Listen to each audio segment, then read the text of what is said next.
إن الحمد لله تعالى نحمده ونستعين به ونستغفره ونعوذ بالله تعالى من شرور أنفسنا ومن سيئات أعمالنا. من يهده الله فلا مضل له ومن يضلل فلا هادي له، وأشهد أن لا إله إلا الله وحده لا شريك له، وأشهد أن محمدا عبده ورسوله. اللهم صل وسلم وبارك على نبينا محمد وعلى آله وأصحابه أجمعين.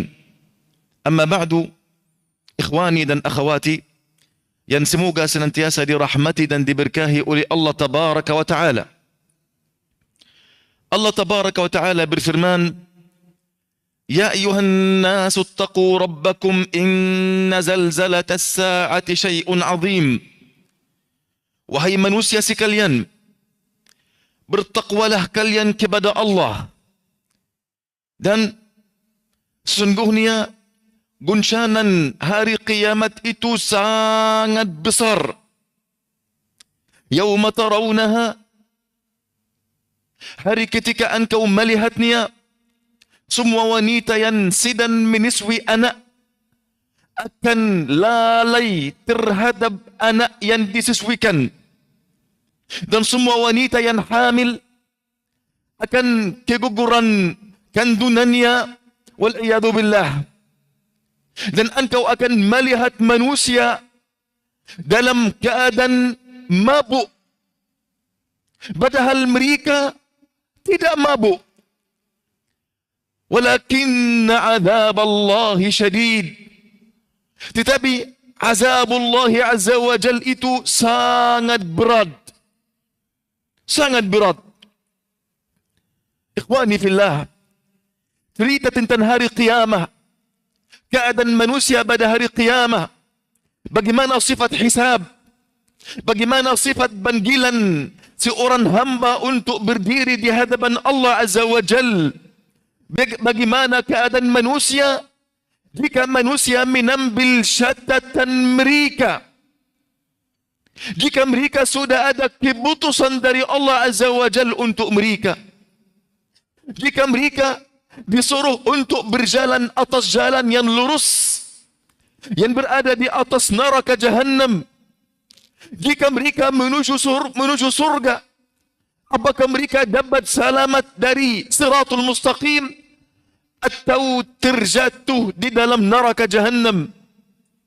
Jika mereka sudah berada di hadapan pintu surga, apakah mereka dikembalikan dan masuk neraka kerana ada kezaliman, atau mereka sudah dapat selamat dan masuk surga?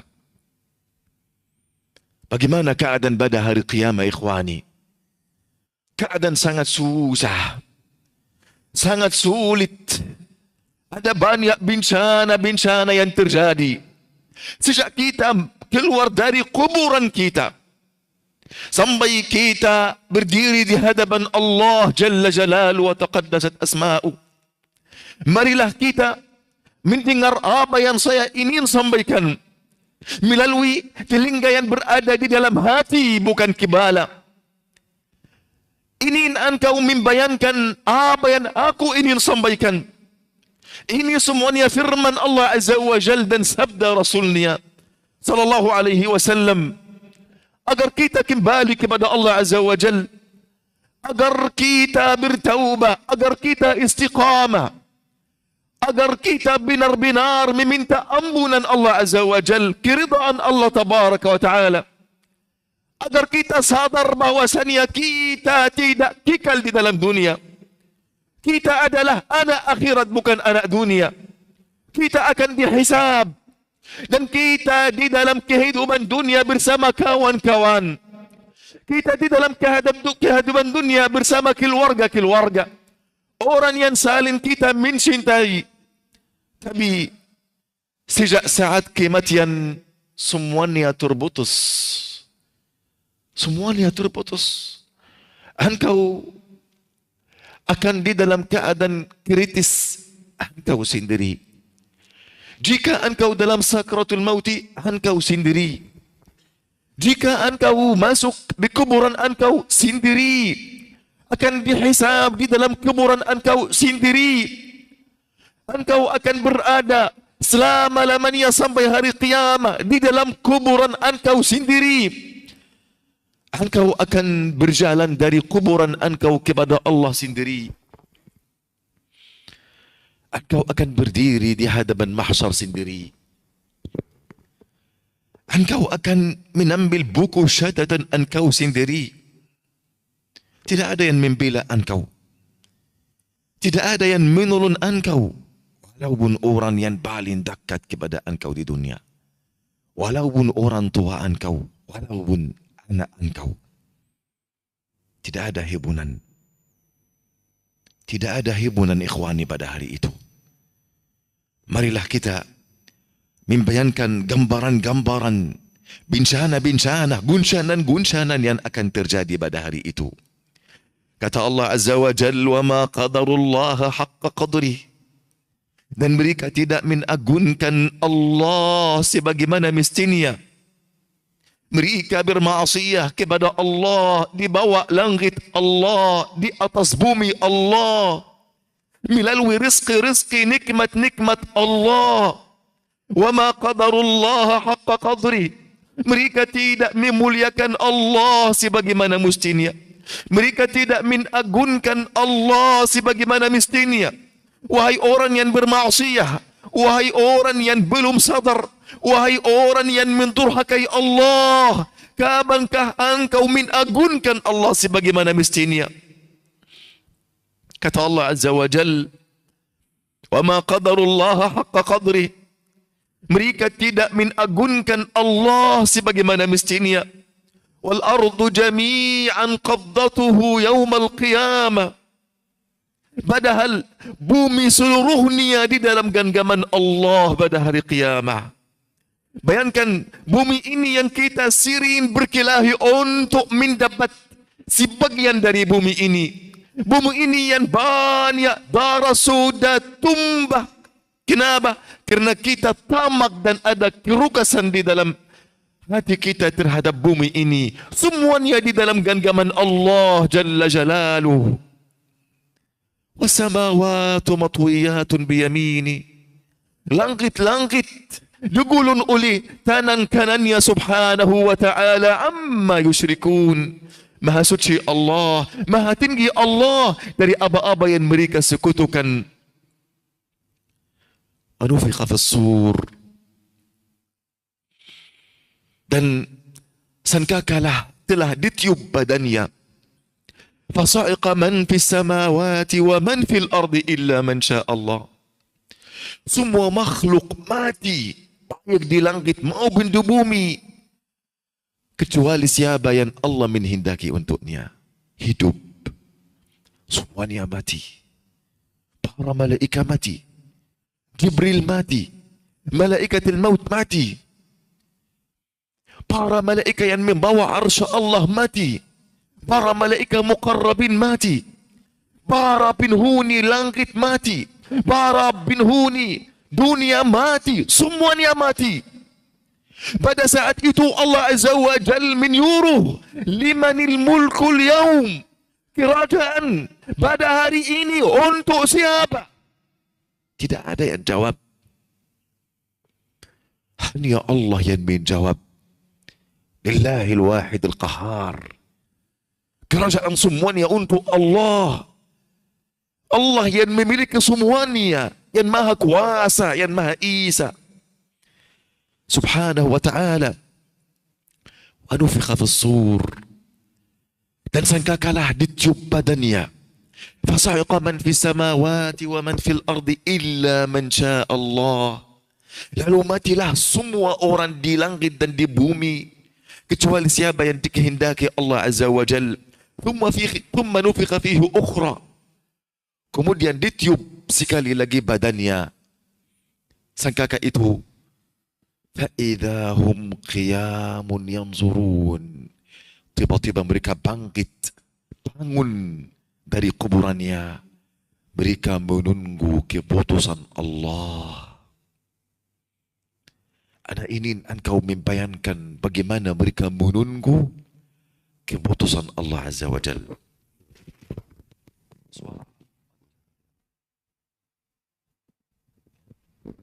Suara bagus atau tidak ikhwani? Bagus. Tidak ada masalah. Kata Allah Azza wa Jal, thumma nufikha fihi ukhra fa idahum qiyamun yanzurun. Kemudian ditiup sekali lagi pada sangkakala itu, maka semuanya bangun menunjuk keputusan Allah Azza wa Jal. Bagaimana mereka menunjuk keputusan Allah Azza wa Jal? Bagaimana mereka berdiri di hadapan Allah Azza wa Jal di badan mahsyar? Berapa tahun mereka berdiri? Apa keadaan mereka? Bagaimana sifat tanah-tanah mahsyar? Wahani, Nabi SAW yang tidak mempunyai dosa sama sekali. Nabi sangat khawatir jika Nabi membaca ayat-ayat yang mewasafkan apa yang terjadi pada hari qiyamah sampai beliau beruban. Para sahabat Nabi sangat takut, sangat khawatir. Dan mereka sudah diberi kabar gembira bahwasannya mereka adalah ahli surga. Umar bin Khattab ada 2 garis hitam di bawah matanya. Kena banyak menangis kerana takut kepada Allah Azza wa Jal. Bayangkan manusia berdiri pada hari itu hampir 50.000 tahun. Panjangnya hari kiamat 50.000 tahun. Di antara satu hari saja, yaitu 50.000 tahun, hampir 25.000 mereka duduk berdiri saja menunggu Allah datang untuk menghisab. 25.000 tahun mereka duduk, mereka berdiri, mereka menunggu datangnya Allah Azza wa Jal untuk memberikan keputusan di antara mereka. Bagaimana caranya Allah datang untuk mulai hisabnya? Kata Nabi SAW, hadis riwayat Muslim dan Al-Bukhari, hadis dari Abu Hurairah radhiyallahu anhu, kata, kami pergi, ada salah satu undangan bersama Nabi SAW. Lalu dibersalahkan kepada beliau daging lingan yang beliau sangat mencintai. Beliau menggigit darinya satu gigitan, kemudian beliau bersabda, aku adalah penghulu manusia pada hari kiamat kelak. Lalu beliau bertanya, tahukah bagaimana demikian? Lalu Nabi menjawab, jika Allah Azza wa Jal menumpulkan seluruh manusia yang terdahulu yang akan datang di salah satu dataran tanah. Tanah ini warnanya putih seperti perak, datar. Sifat tanah ini dalam hadis yang lain kata Nabi SAW, matahari mendekat ke kepala mereka seukuran 1 mil. Dan ditambahkan banasan matahari, ditambahkan sekian dan sekian, sehingga serangga-serangga mendidih dan mereka mengeluarkan keringat berdasarkan kesalahan-kesalahan mereka. Orang yang berdiri ini bukan berdiri saja, matahari di atas kepala mereka seukuran mil, kemudian panasnya luar biasa, sehingga mereka semuanya mengeluarkan keringat berdasarkan dosa-dosa mereka. Ada di antara mereka yang keringatnya mencapai 2 mata kaki. Ada yang mencapai 2 betisnya. Ada yang tenggelam di dalam keringatnya. Bahkan ikhwani, dalam hadis yang lain kata Nabi SAW, ya'raqun nasu yawmal qiyamah, manusia pada hari qiyamah berkeringat hatta yadhhabu araqahum fil ardi 70 dhira'a. Sehingga keringat mereka akan wal'iyadu billah, tenggelam di dalam bumi 70 hasta. 70 hasta. Faham? Ini apa? Tingginya keringat mereka. Wa yuljimuhum hatta yablughu adhanahum. Kemudian mereka tenggelam di dalam keringat mereka sampai mencapai telinga-telinga mereka. Bayangkan. Kemudian orang yang sudah menzalimi tanah apapun, menambil tanah secara zalim, semuanya membawa tanah ini, paham, di 7 lapis bumi pada hari kiamat. Membawa semuanya di atas bahu beliau. Keadaan seperti ini, ikhwani, mereka sangat takut dan khawatir akan dihisab oleh Allah Azza wa Jal. Mereka sangat ramai. Kemudian matahari sudah dekat kepada mereka. Mereka semuanya berkeringat. Keringat mereka ini sudah mendidih. Semua keadaan seperti ini dan didatangkan oleh neraka Jahannam. Ya Allah. Hadis riwayat Muslim dari Jabir bin Abdullah radhiyallahu anhu berkata, "Yu'ta bi Jahannam yaumil qiyamah." Didatangkan dengan Jahannam pada hari kiamat. Mempunyai 70 tali kekang. 70,000 tali kekang. Setiap tali kekang terdapat 70,000 malaikat yang menitiri. Mereka semuanya menitiri neraka Jahannam wal'iyadu billah. Ikhwani fillah dan akhwati fillah yang semoga senantiasa dirahmati dan diberkahi. Ini keadaan manusia menunggu hisab. Lalu kata Nabi SAW, jika Allah menumpulkan semua manusia di salah satu dataran tanah, manusia yang terdahulu dan manusia yang akan datang, lalu mereka kena kesulitan yang tidak pernah mereka kena ini, yang mereka tidak mampu sabar badannya. Ini setelah 25,000 tahun. Lalu sebagian mereka berkata kepada sebagian yang lain, mereka mulai berbicara. Tidak di waktu awal mereka ada izin untuk mereka berbicara, tidak ada izin sama sekali. Setelah mereka menunggu lama di dalam azab seperti ini, mereka mulai berbicara. Ada sebagian mereka berkata kepada sebagian yang lain, apakah kalian tidak memiliki pendapat siapa yang memintakan syafaat untuk kalian kepada Rabb kalian? Apakah kalian tidak melihat apa yang kena kalian? Musibah yang kena kalian? Kesulitan ini?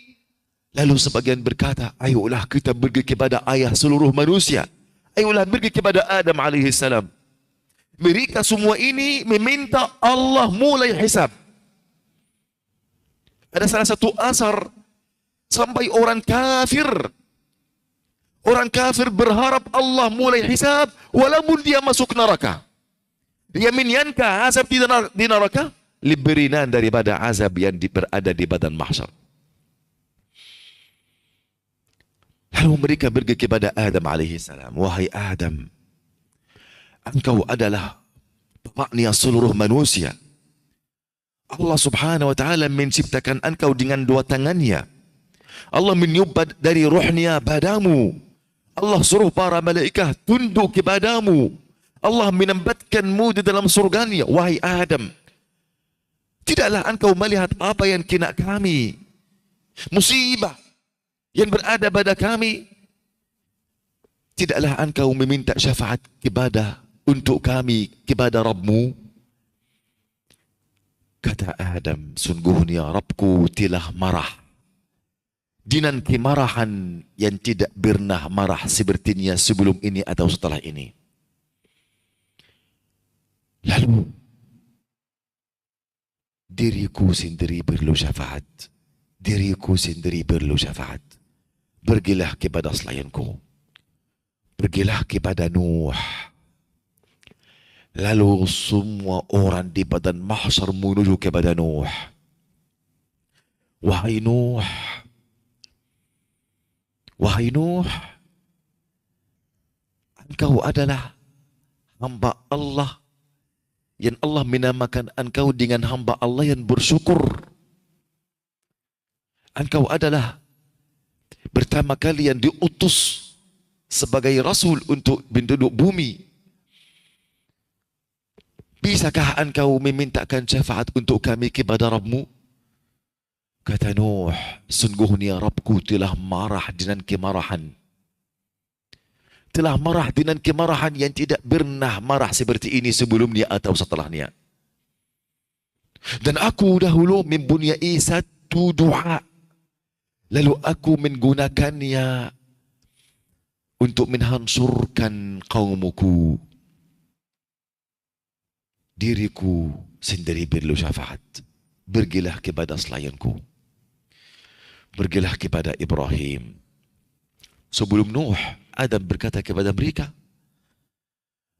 Allah melarangku untuk makan dari sebuah pohon di dalam surga. Lalu aku melanggar perintah Allah.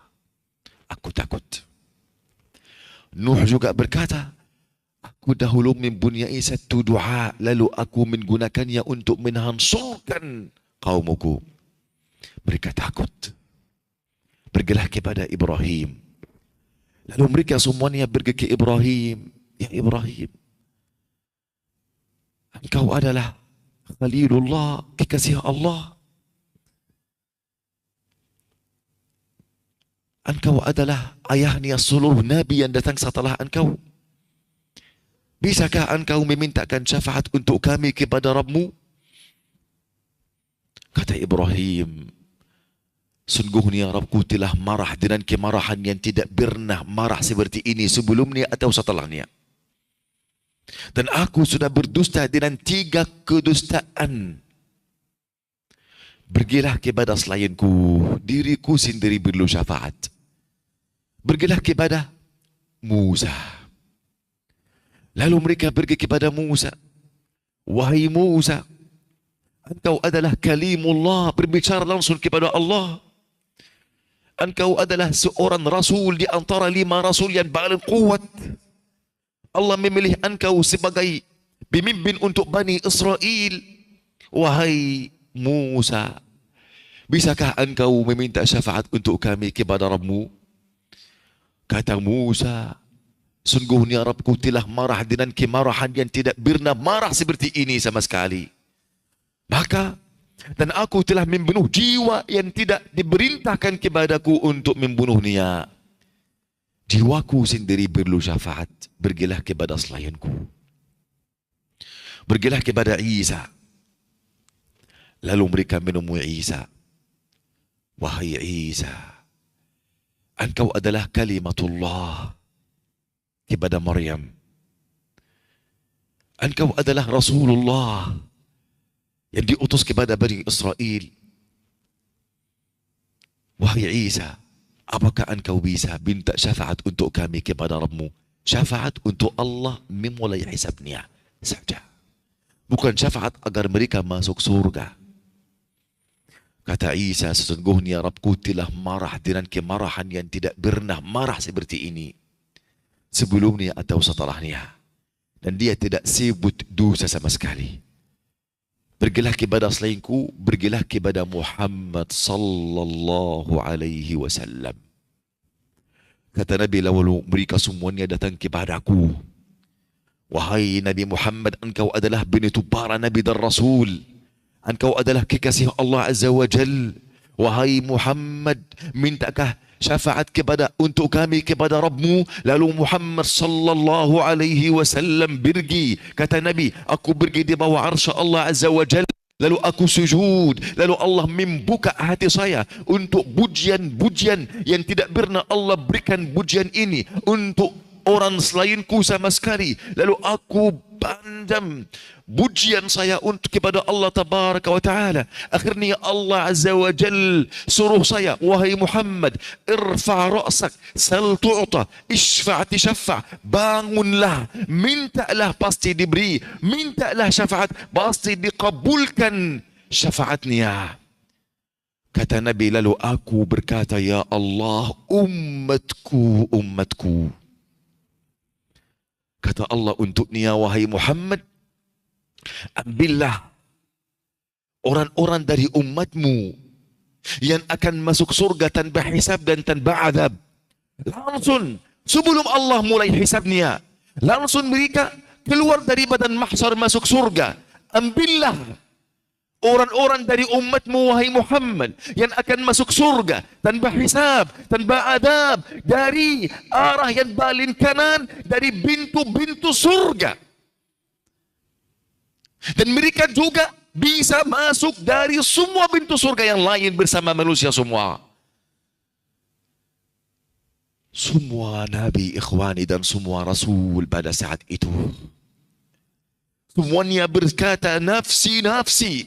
Jiwaku sendiri perlu syafaat. Jiwaku sendiri perlu bertulunan.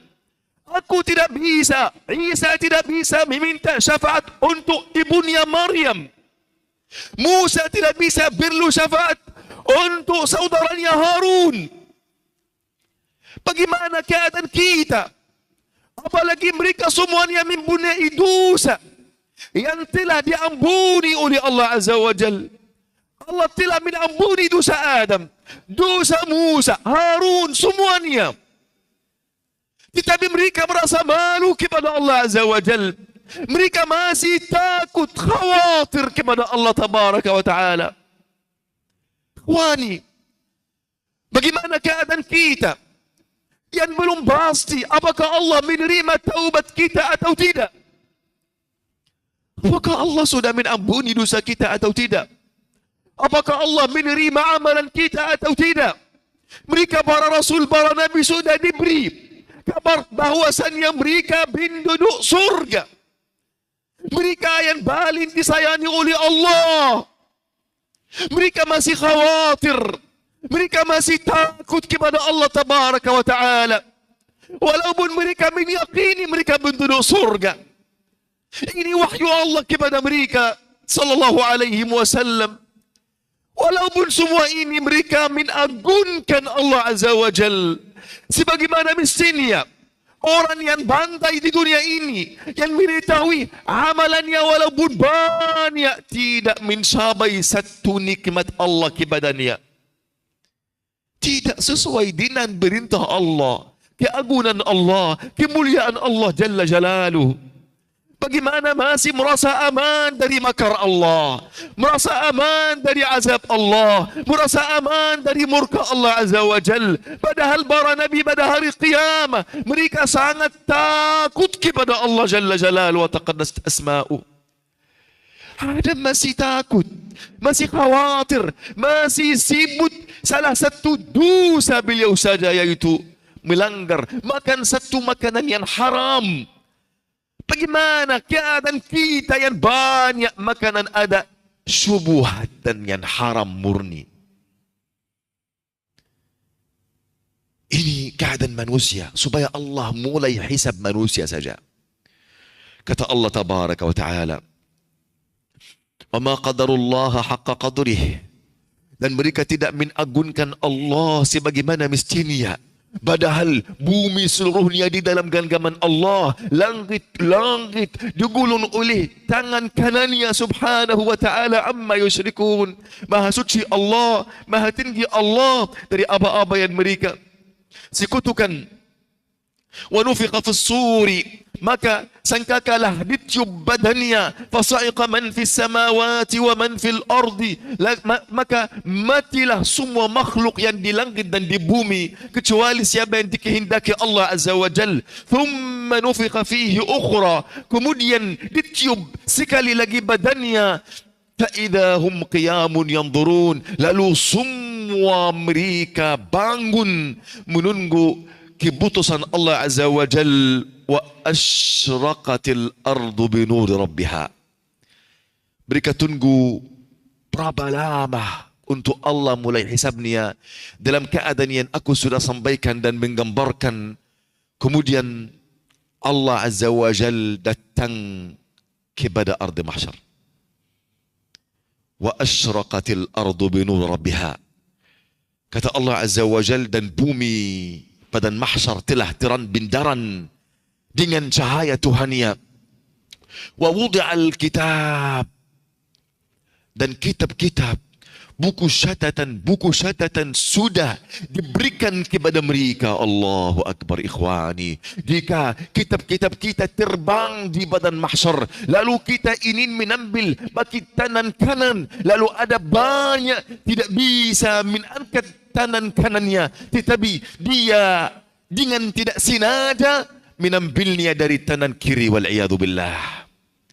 Amma man utiya kitabahu biyaminihi. Adapun orang-orang yang diberi kitabnya, buku catatannya dengan tangan kanannya. Fa man utiya kitabahu biyaminihi fayaqulu ha umqra'u kitabiyah. Dia berkata, ayolah, bacalah buku saya, catatan saya. Ini adalah salatku, ini adalah khusyukku, ini adalah zikirku, ini adalah perjuanganku untuk agama Allah Azza wa Jal, ini adalah sedekahku, ini adalah kurbanku untuk Allah dan Rasulnya. Ha'umu iqra'u kitabiyah. Ayolah, bacalah buku catatanku. Inni zanantu anni mulaqin hisabiyah. Aku meyakini bahwasannya adanya ada hisab di hadapan Allah Azza wa Jal, adanya hari qiyamah. Aku meyakini, bukan mengira saja. Inni zanantu anni mulaqin hisabiyah fahuwa fi 'ishatin radiyah. Lalu ada keputusan Allah Azza wa Jal baginya, si fulan sudah masuk surga, si fulan beruntunglah si fulan ini. Kata Allah Azza wa Jal baginya, fahuwa fi 'ishatin radiyah. Dia berada di dalam kehidupan yang sangat diridai. Fi jannatin 'aliyah, di dalam surga Allah Azza wa Jal yang paling tinggi. Wa amma man utiya kitabahu bishimalihi. Adapun orang-orang yang diberi buku catatannya dengan tangan kirinya, fayaqulu ya laitani lam uta kitabiyah. Dia berkata, alangkah jelekanku, alangkah celakaku, aku tidak beri buku catatanku, tidak mau melihatnya.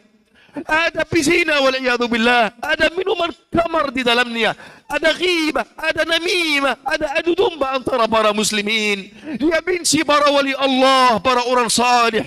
Dia suka para wali syaitan dan orang yang durhaka wal'iyadu billah. Ada di dalam buku catatannya, sudah durhaka kepada orang tua, sudah menahan sedekah di jalan Allah Azza wa Jal, sudah bakhil dari agama Allah Tabaraka wa Ta'ala. Dia meninggalkan salah, dia sudah membuka auratnya di hadapan para muslimin. Apa yang engkau melakukannya, sudah melihatnya di dalam buku catatan engkau.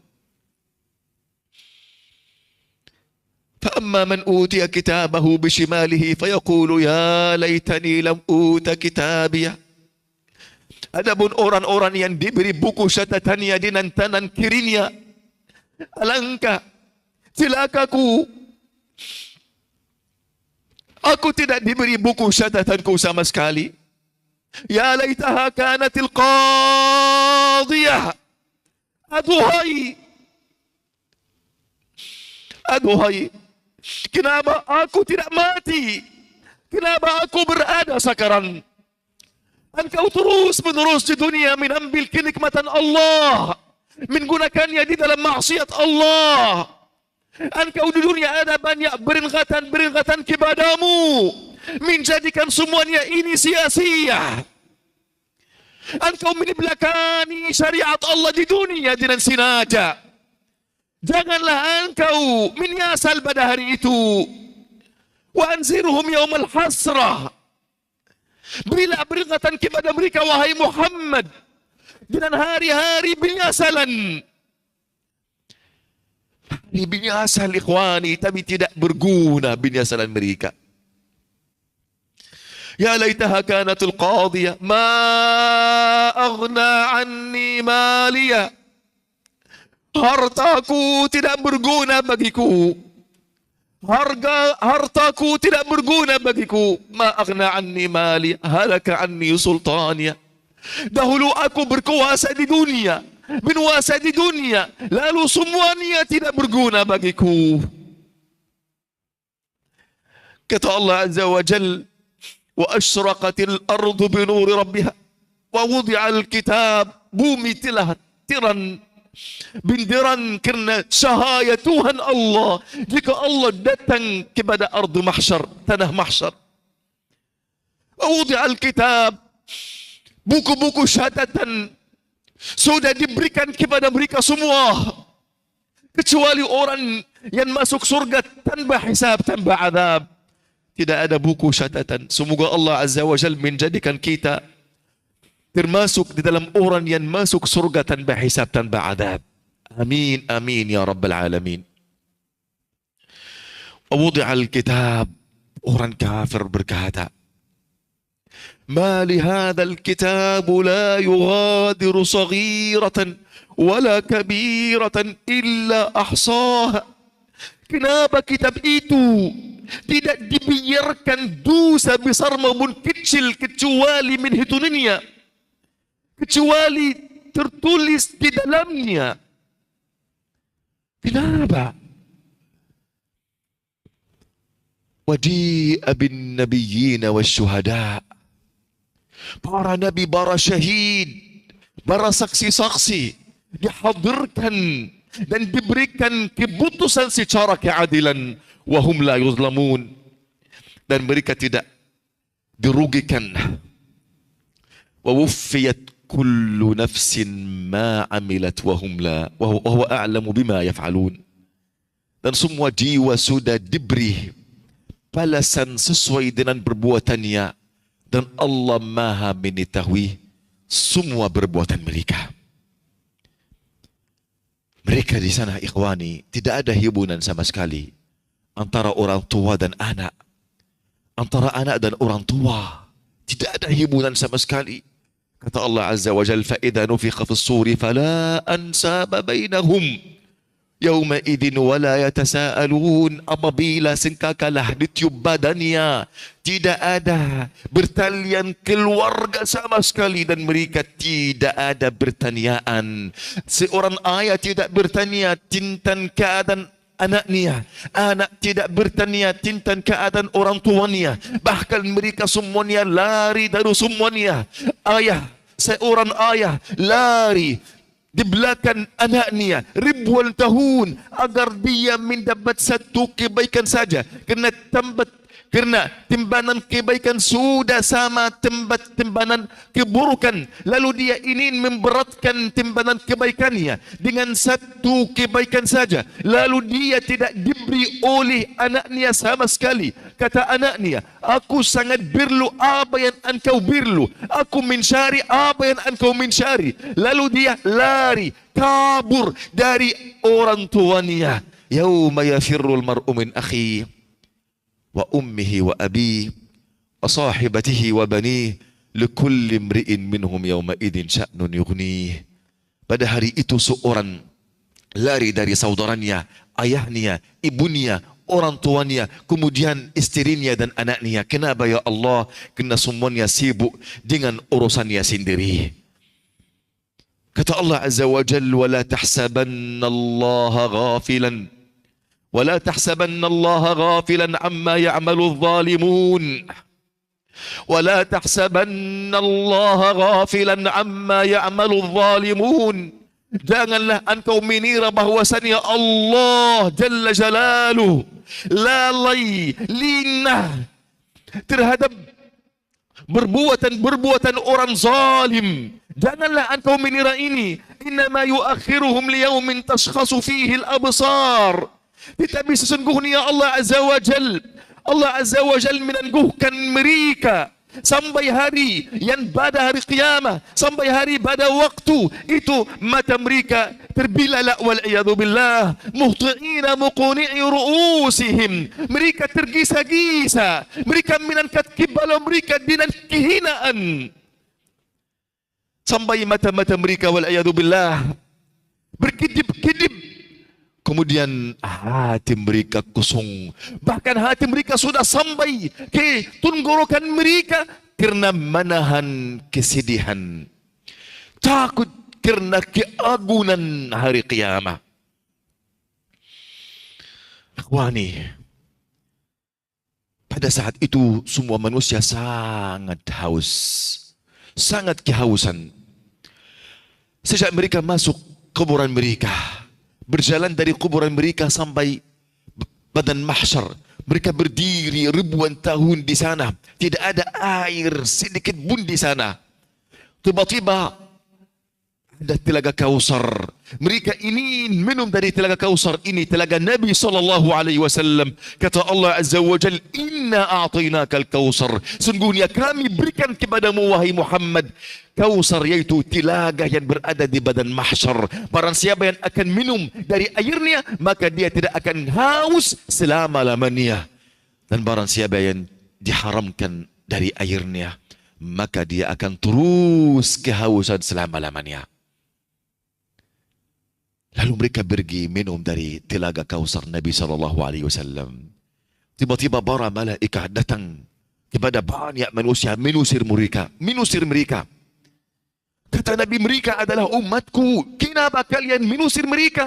Kata para malaikat, ya Muhammad, la tadri ma ahdasu ba'dak. Wahai Muhammad, engkau tidak mengetahui bagaimana mereka ada banyak perkara setelah engkau meninggal wahai Muhammad. Kata Nabi, celakalah bagi kalian. Kenapa? Karena mereka sudah membuat banyak perkara baru. Mereka sudah beribadah kepada Allah tidak sesuai dengan langkah-langkah Rasulullah, cara-cara Rasulullah sallallahu alaihi wasallam. Lalu Nabi berdoa keburukan atas mereka, celakalah bagi mereka. Para malaikat menusir mereka. Karena itu tidak ada seorang pun menolong mereka. Ini dengan barakah engkau mengikuti sunnah Nabi sallallahu alaihi wasallam. Ini dari barakah engkau meneladani Rasulullah sallallahu alaihi wasallam. Ini dengan barakah engkau berpegang teguh kepada sunnah Nabi sallallahu alaihi wasallam. Walaupun engkau dicela, tidak apa-apa. Jika semua manusia memuji saya, tapi saya tidak ada apa-apa di sisi Allah Azza wa Jal, tidak akan masuk surga, tidak berguna bagi saya.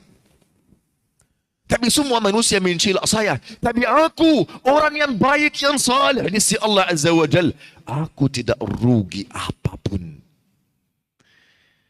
Mereka diusir, ikhwani. Mereka tidak dapat syafaat dari siapapun.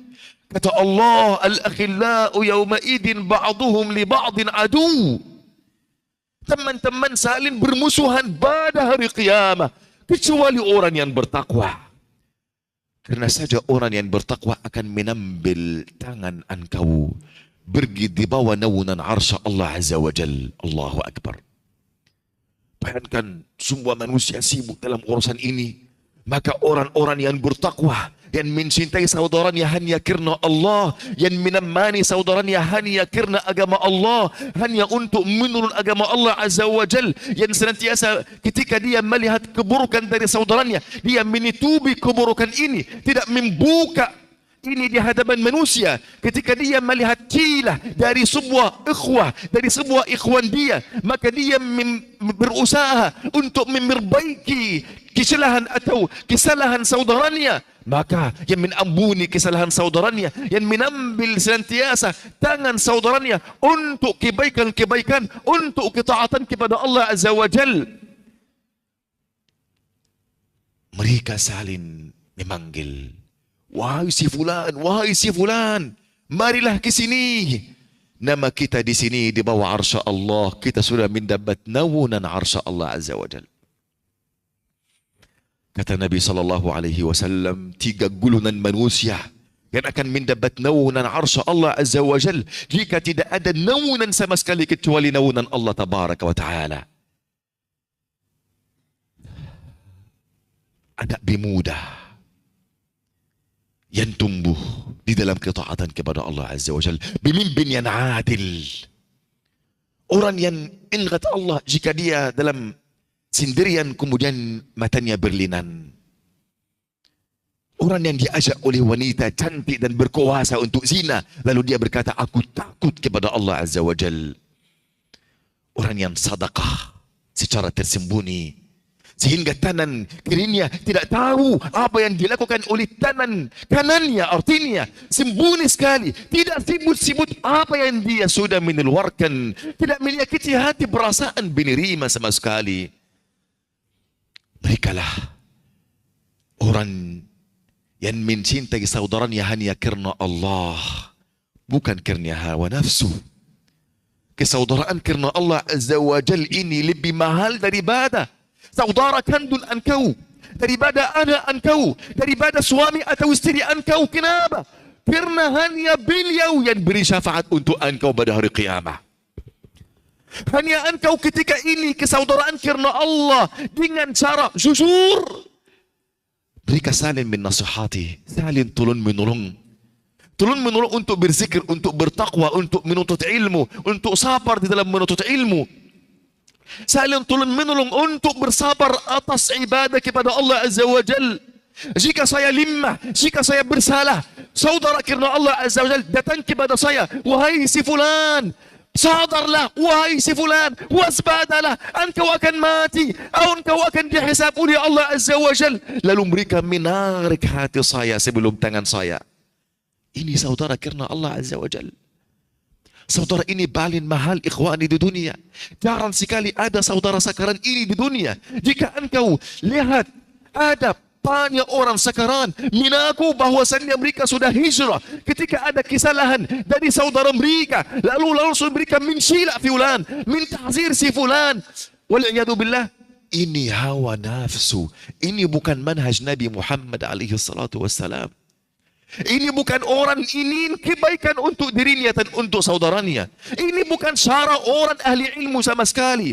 Cara ahli ilmu, cara orang yang berhijrah, cara orang yang takut kepada Allah, yang bersaya kepada Allah, yang cinta Allah, cinta Rasulnya, cinta para muslimin. Cinta kebaikan untuk saudaranya seperti dia cinta kebaikan untuk dirinya sendiri. Dia ingin menyelamatkan saudaranya. Tapi yang kita melihat pada masa ini, ada yang ingin membinasakan saudaranya, ada yang menutupi semua bentuk kebaikan terhadap saudaranya, ada yang iri, ada yang hasad untuk saudaranya. Tanpa ada uzur, tanpa ada sebab, hanya hawa nafsu saja. Amalan mereka semuanya akan sia-sia karena hati mereka tidak selamat.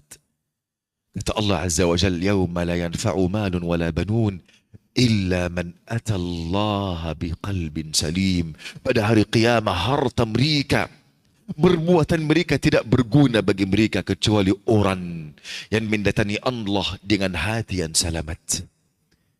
Orang yang jujur, orang yang pandai di dunia, yang sibuk sekali, sangat sibuk untuk memperbaiki dunia, untuk menyucikan jiwanya, untuk mewujudkan takwa kepada Allah.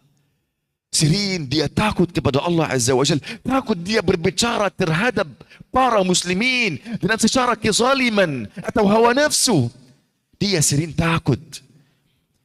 Tapi orang yang hanya sibuk untuk menyalahkan si fulan, untuk membuka aurat si fulan, untuk membuka celah terhadap si fulan, ini sangat khawatir terhadap orang ini, ikhwani. Kata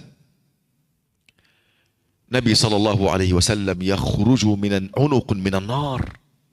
Pada saat itu keluarlah satu leher dari api neraka, mempunyai 2 mata dan 2 telinga dan lisan. dan berkata, aku dibebani oleh 3 gulungan manusia yang bersabda pemimpin yang keras kepala. Yang kedua, orang yang mengaku bahwa ada Tuhan bersama Allah, menyekutukan Allah Azza wa Jal. Yang ketiga, al-musawwirin, orang yang senantiasa buat gambaran-gambaran di atas batu atau pakaian, bakitanan, wal'iyadu billah. Mereka langsung diambil dari badan mahsyar, masuk neraka. Tidak berdiri di hadapan Allah. Tidak. Tidak dihisab oleh Allah Azza wa Jal. Seperti ada 70 ribu orang dari umat Nabi akan masuk surga tanpa hisab, tanpa azab.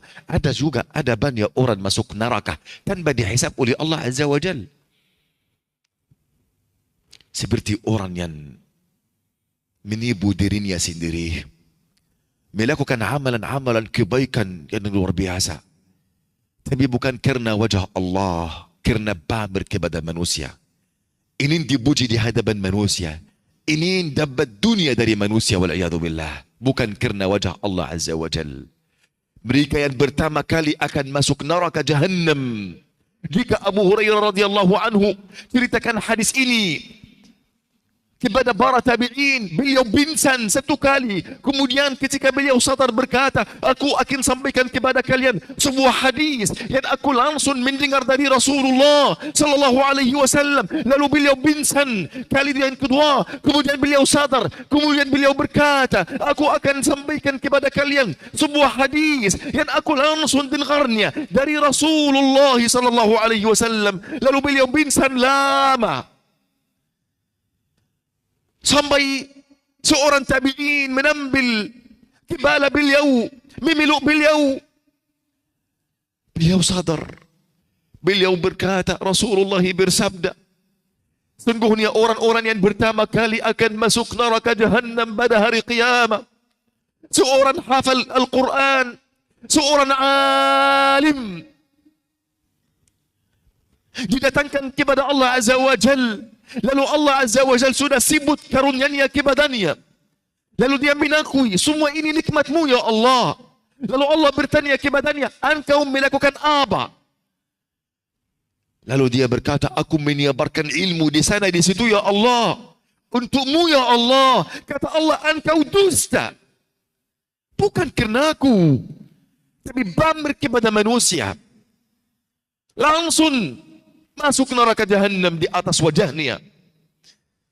Yang kedua, seorang dermawan, bangun ini membinasakan harta ini, disedekah sebelah kanan sebelah kiri, setiap hari setiap malam, didatangkan di sisi Allah Azza wa Jalla di hadapan Allah. Lalu Allah bertanya, engkau lakukan apa di harta yang aku berikan kepadamu?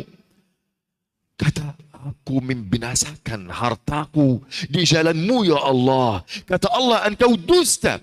Engkau melakukan karena pamer kepada manusia. Fayushabu ala wajhi fi nari Jahannam. Dilemparkan atas wajahnya di dalam neraka Jahannam. Yang ketiga, seorang mati syahid, didatangkan di hadapan Allah. Lalu Allah Azza wa Jalla bertanya kepadanya, engkau lakukan apa untuk masuk surga? Aku mati syahid di jalanmu, karenamu ya Allah. Kata Allah, engkau dusta.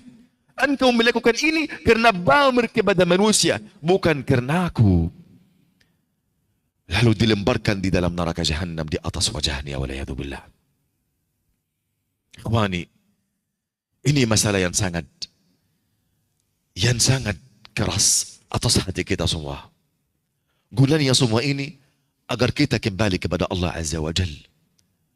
Juga sebagaimana ada kekerasan di dalam hari itu, ada juga kebaikan-kebaikan. Hadis riwayat Bukhari. Ada 4 orang dari manusia atau 4 golongan dari manusia yang Allah sudah berikan putusan bahwasannya mereka masuk neraka. Kemudian mereka sudah berjalan menuju neraka, wal'iyadu billah, dari badan mahsyar ke neraka. Tetapi ada seorang di antara mereka senantiasa menoleh ke belakang, menoleh ke arah Allah Azza wa Jalla. Senantiasa dia menoleh ke belakang.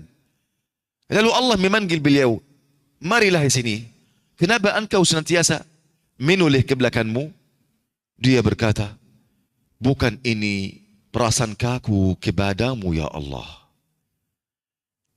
Lalu Allah bertanya, apa yang engkau sangka kepadaku? Lalu dia menjawab, aku prasangka kebaikan kepadamu bahwa engkau akan mengampuni dosaku dan masuk surga.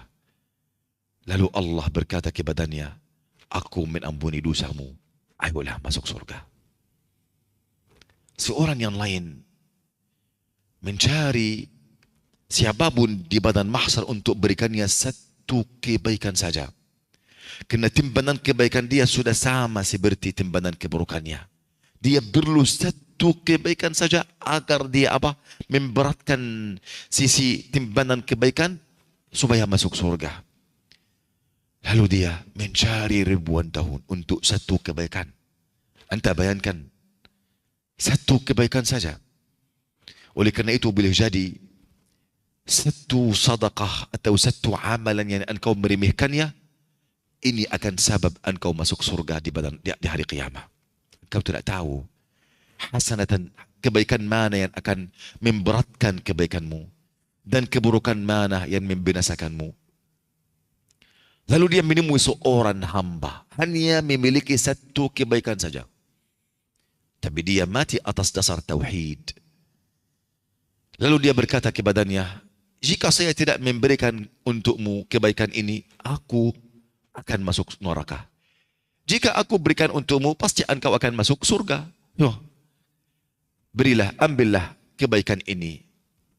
Lalu Allah memanggil keduanya, marilah ke sini. Kata Allah untuk orang yang memberikan kebaikan ini, wahai hamba-Ku, apakah engkau datang pada hari ini untuk menajari kita bagaimana kedermawanan? Ambillah tangan saudaramu dan masuk surga. Aku mengampuni dosa kalian berdua. Faham? Ada banyak contoh kebaikan-kebaikan yang terjadi. Ada contoh yang lain, ikhwani. Orang-orang yang menzalimi saudaranya di dunia. Kezaliman terhadap orang lain, ini salah satu keburukan yang besar. Yang Allah tidak mengampuni dosa ini sama sekali. Karena dosa ini harus yang mengampuninya orang yang memiliki kezaliman ini. Engkau menzalimi saudaramu, harus saudaramu yang mengampuni dosa ini. Ikhlas kepadamu. Jika tidak, Allah mustahil. Walaupun engkau setiap hari minta ampun kepada Allah, Allah akan mengampuni dosamu yang di hak Allah, bukan di hak makhluk. Oleh kerana itu, janganlah engkau keluar dari dunia, paham? Dengan membawa kezaliman terhadap orang lain. Jangan. Walaupun orang lain ini istrimu atau anakmu, jangan.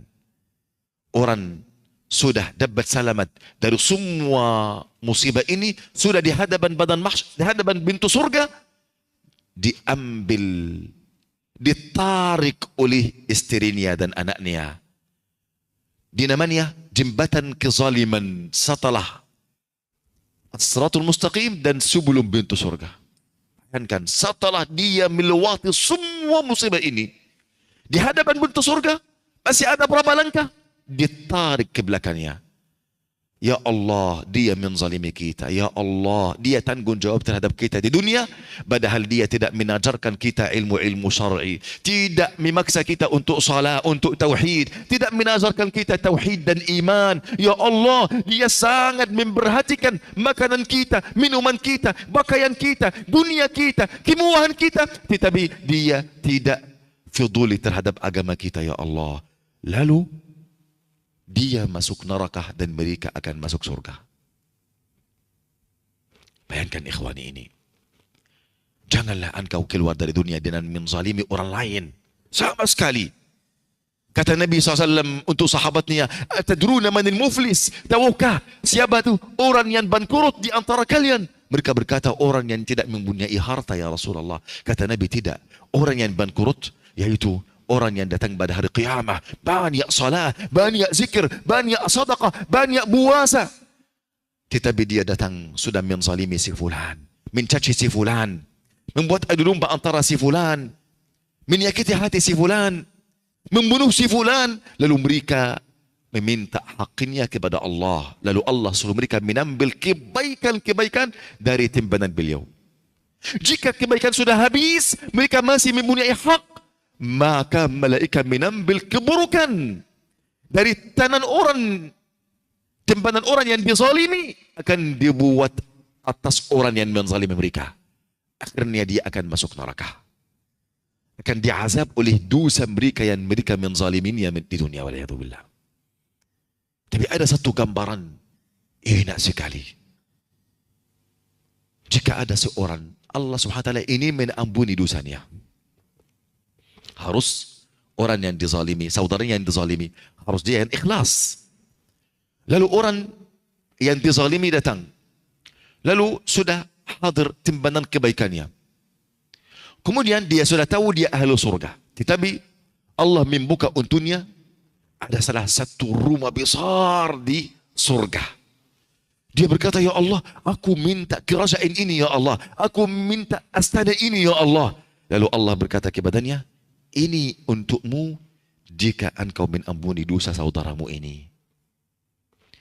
Langsung dia berkata, ya Allah, aku mengampuni dosanya. Lalu Allah berkata kepadanya, ambillah tanganmu masuk surga. Ikhwani, janganlah engkau berputus asa dari rahmat Allah Azza wa Jal. Dan janganlah engkau juga merasa aman dari azab Allah Tabaraka wa Ta'ala. Sebagaimana Allah Azza wa Jal, azabnya sangat bedih, sebagaimana Allah Azza wa Jal maha mengampun dosa semua orang yang berdosa. Jika mereka kembali kepada Allah Azza wa Jal. Oleh karena itu, engkau harus bersegera untuk bertaubat. Bersegera untuk kembali kepada Allah Azza wa Jal.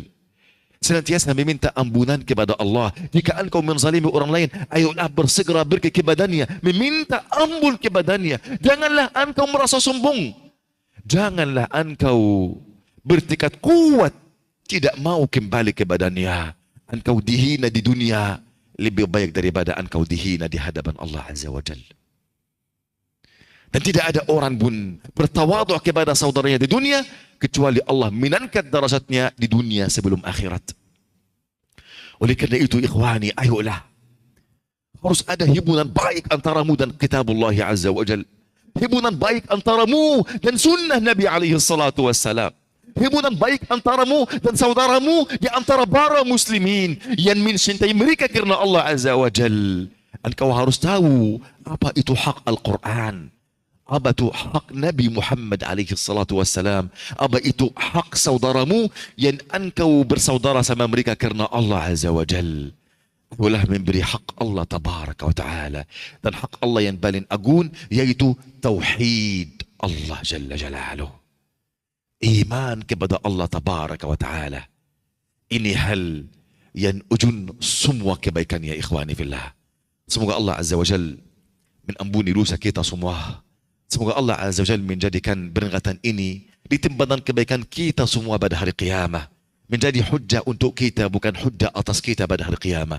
Semoga Allah mengampuni dosa kita dan menjadikan kita orang yang masuk surga tanpa hisab dan tanpa azab.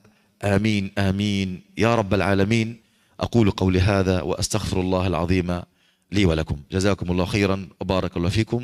Kita insyaAllah buka berapa menit ke depan untuk tanya jawab. Silahkan yang ini bertanya. Masya Allah. Jazakallah khair, barakallah fiik Ustaz atas materi yang telah disampaikan. Ini sudah ada beberapa pertanyaan yang masuk. Salah satunya, Bismillah. Adakah dalil khusus seseorang yang ditarik ke neraka oleh anak dan istrinya karena tidak mengajarkan ilmu agama kepada mereka? Nah, ini salah satu kezaliman. Salah satu kezaliman terhadap istri dan orang tua karena engkau adalah qayyim. Qawamah, pemimpinan untukmu, kata Allah, kata Nabi SAW, kullukum ra'in wa kullukum mas'ulun an ra'iyatih. Semua kalian bertanggungan jawab. Dan semua kalian akan ditanya atas apa yang dibawa engkau. Seorang laki-laki ra'i, pemimpin di dalam rumah tangga. Seorang wanita ra'i, pemimpin di atas harta dan anak di dalam rumah tangga. Faham? Seorang pemimpin di dalam usaha, di dalam kantor, ra'i, pemimpin atas seorang yang di bawah beliau. Jika engkau tidak memberikan nasihat untuk mereka, menambil tangan mereka kepada jalan Allah Azza wa Jal, mereka semuanya, dosa mereka semua ditimbangan keburukan engkau. Bagaimana engkau tanggung jawab dan engkau tidak mau ditanya di hadapan Allah Azza wa Jal? Engkau ditanya, jika engkau tidak tanggung jawab terhadap istrimu, terhadap anakmu, maka semuanya di dalam timbangan keburukan engkau. Semua perbuatan buruk mereka di timbangan keburukan engkau. Dan mereka juga berdosa. Tapi dosa ini 2 kali lipat atas engkau. Oleh karena itu, dalilnya banyak. Dalilnya banyak ikhwani. Tapi engkau juga menasihati mereka, memberikan nasihat kepada mereka senantiasa, maka mereka terus melakukan maksiat. Engkau sudah lepas diri dari perbuatan buruk mereka. Waliyadzubillah. Nah. Barakallahu fiik Ustaz. Untuk pertanyaan berikutnya Syekh. Apakah ciri-ciri orang yang masuk golongan tanpa hisab dan tanpa azab? Dan adakah manusia yang banyak dosa kemudian bisa masuk kepada golongan tersebut? Nah. Orang yang masuk surga tanpa hisab, tanpa azab, Nabi sudah memberikan sifat untuk mereka. Yaitu orang alladzina la yarqun, alladzina la yatatayarun, wala yastarqun, wa ala rabbihim yatawakkalun. Orang yang senantiasa bertawakal kepada Allah. Orang yang tidak kena kesialan. Faham? Tidak tasya'um, tidak tatayur. Kemudian orang yang tidak minta ruqyah dari siapapun. Tidak minta. Tapi kalau ada orang ingin meruqyahi mereka, tidak ada masalah. Tapi mereka tidak minta ruqyah syar'iyyah dari siapapun. Kemudian mereka senantiasa bertawakal kepada Allah. Inti mereka sudah sampai ke ujun tauhid. Ujun tauhid. Apakah mereka ini harus tidak pernah melakukan maksiat? Tidak. Kenapa? Para sahabat mereka sebelum Islam, mereka orang apa? Orang apa? Orang kafir. Betul atau tidak? Bahkan ada yang memirani Rasulullah, ada yang ingin membunuh Rasulullah, setelah itu masuk Islam. Paham? Artinya tidak berarti orang yang tidak pernah melakukan dosa atau maksiat. Tidak. Jika pernah melakukan dosa maksiat, kemudian taubat dengan jujur, kemudian sudah bertekad kuat untuk mempelajari tauhid dan iman, dan sudah mempraktik tauhid di dalam setiap langkah-langkah, nafas-nafas, kemudian setiap hembusan nafasnya, engkau mudah-mudahan Allah memberikan kedudukan ini untuk engkau. Wallahu a'lam. Nah. Barakallahu fiik Syekh. Pertanyaan berikutnya. Syekh kan tadi menyebutkan kalau kita ini anak akhirat bukan anak dunia. Taib. Lalu kenapa Allah menciptakan kita di dunia ini, Syekh? Nah. Allah menciptakan kita di dunia sebagai tempat bersinggahan. Agar ketika kita kembali kepada dunia, semua orang dengan pilihannya, dengan jalan yang dia menumbuhnya, dia akan berhak untuk masuk surga atau berhak untuk masuk neraka. Artinya di dunia ini tempat ujian, bendara untuk kita. Kita di dunia bukan tempat kemuliaan, tetapi ini hukuman Allah atas manusia. Karena di awal Allah menciptakan kita di mana? Di mana? Di langit. Betul? Menciptakan Adam di langit. Semua ini terjadi di langit. Kemudian Allah suruh Adam masuk surga. Apakah Adam melakukan satu amalan, faham, untuk berhak untuk masuk surga? Belum ada. Langsung Allah menciptakan Adam, kemudian mengajarkan ilmu kepada Adam, kemudian semua malaikat sudah sujud kepada Adam, kemudian supaya mereka semua mengetahui yang memimpin semua kebaikan syariat Allah, yaitu manusia, bukan malaikat, bukan jin, bukan hewan-hewan, bukan faham makhluk-makhluk yang lain, hanya manusia saja. Ayolah masuk surga wahai Adam, tapi janganlah makan dari pohon ini. Adam masuk surga, berapa lama dia sudah makan, melanggar. Akhirnya diusir dari surga, sudah turun di dunia. Jika engkau dan keturunan engkau ingin kembali ke surga, harus berkorban, harus bayar. Sekarang tidak ada namanya gratis. waktu gratis, engkau tidak apa? Tidak menjaga karunia Allah Azza wa Jalla ini. Oleh karena itu, jika engkau kembali kepada surga, engkau harus berkorban. Innallaha ashtara minal mu'minina anfusahum wa amwalahum bi anna lahumul jannah. Sungguhnya Allah telah membeli dari orang yang beriman jiwa mereka dan harta mereka dengan balasan adanya surga. Artinya ini harga surga, jiwa dan harta. Jika engkau berkorban dengan jiwa tapi tidak berkorban dengan harta, engkau tidak berhak, harus keduanya. Wallahu alam. Masya Allah, barakallahu fiik, Syekh. Untuk pertanyaan berikutnya, apakah saat di padang mahsyar nanti keluarga dan orang-orang yang kita kenal juga menyaksikan dosa-dosa kita saat kita dihisab? Dan apakah setiap ibadah yang dilakukan seorang istri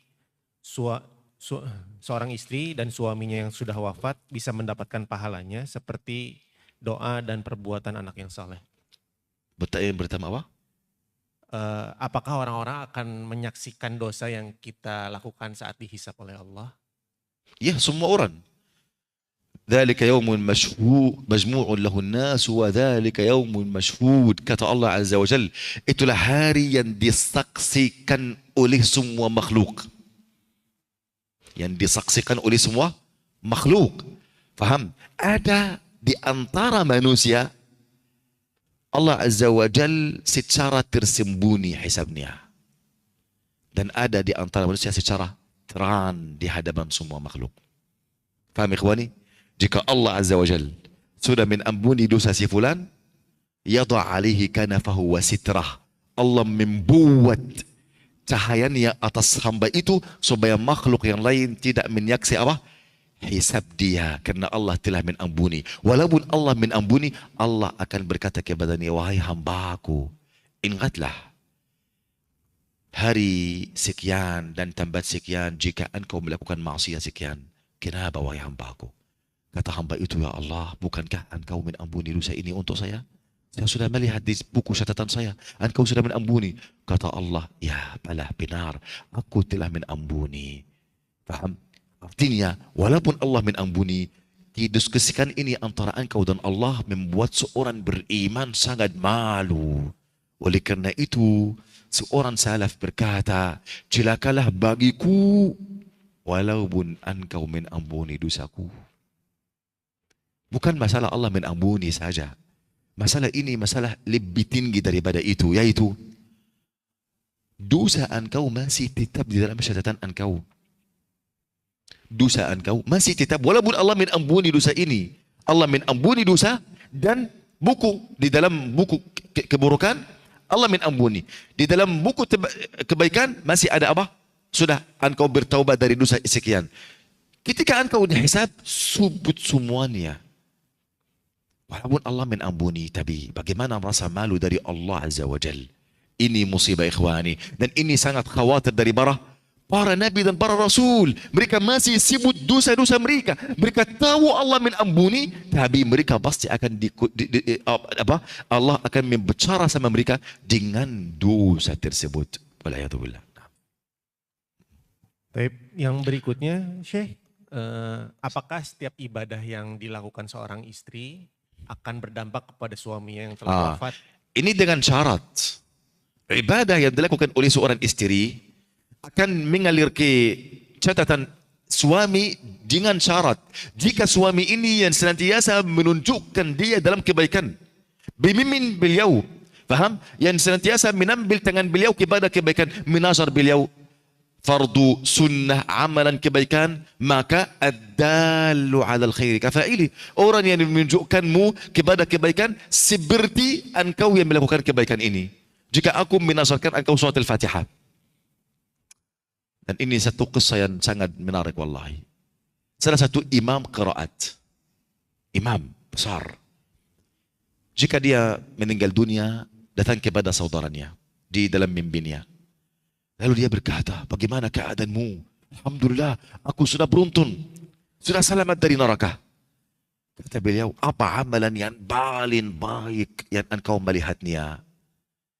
Dia berkata, aku dapat selamat karena aku mengajarkan anak-anak kecil surat Al-Fatihah. Dia sudah menazarkan mereka semua Al-Quran. Kenapa surat Al-Fatihah? Karena ini, yani engkau membaca surat Al-Fatihah berapa kali sehari? Orang yang pertama kali mengajarkanmu surat Al-Fatihah, semua bacaan engkau di dalam timbangan kebaikan beliau. Bahkan semua salat engkau di dalam timbangan kebaikan beliau. Kenapa? Karena surat Al-Fatihah salah satu rukun salat. Dan salat tidak sempurna kecuali dengan surat Al-Fatihah. Oleh karena itu salatnya semua di dalam timbangan kebaikan orang yang mengajarkan beliau surat Al-Fatihah. Jika suami melakukan ini, semua amalan istri dalam timbangan kebaikan beliau. Semua doa istri di dalam timbangan kebaikan beliau. Oleh karena itu ikhwani, tidak ada amalan pun setelah tauhid mencapai dakwah kepada Allah. Karena itu dakwah kepada Allah wajib atas setiap muslim dan muslimah. Wajib atas para da'i. Wajib atas orang yang tidak bisa jadi da'i, tapi bisa membuka jalan untuk para da'i sebagai panitia dakwah. Bisa untuk para muslimin dan muslimat, bisa mengajak saudaranya untuk hadir majlis ilmu. Bisa video-video atau ceramah-ceramah untuk ulama di media sekarang. Banyak sekali pintu-pintu dakwah. Bisa beli buku yang kecil ini dan berikan untuk para muslimin bisa membaca. Banyak pintu dakwah. Oleh karena dia wajib. Karena pahalanya tidak ada batasan bagi pahalanya. Faham? Sama sekali ikhwani.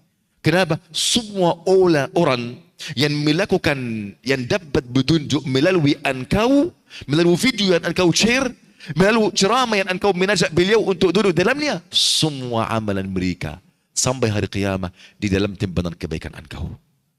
Paham? Nah. Barakallahu fiik. Pertanyaan berikutnya, Syekh. Bagaimana dengan muslim yang tidak minum dari telaga Rasul sallallahu alaihi wasallam? Apakah mereka akan masuk ke dalam surga dan apakah nanti di surga masih kehausan? Lah, mereka yang diusir artinya mereka yang merubah sunnah Nabi dan syariat Nabi. Lalu apakah mereka mati atas dasar tauhid atau ada syirik? Ketika syirik, maka mereka akan kekal dalam neraka jahanam. Ketika mati atas dasar tauhid, tapi masih ada dosa yang belum diampuni oleh Allah, lalu mereka masuk neraka dulu berapa waktu sampai Allah mengampuni dan mengizinkan untuk mereka masuk surga. Kemudian mereka akan masuk surga. Jika masuk surga, maka tidak ada kehausan, tidak ada kelaparan, tidak ada penyakit, tidak ada hajat, semuanya dipenuhi oleh Allah Azza wa Jalla. Nah. Barakallahu fiik. Untuk pertanyaan berikutnya, Syekh. Tadi Syekh bilang ada 70.000 umat Nabi Muhammad SAW yang masuk surga tanpa hisab dan tanpa azab.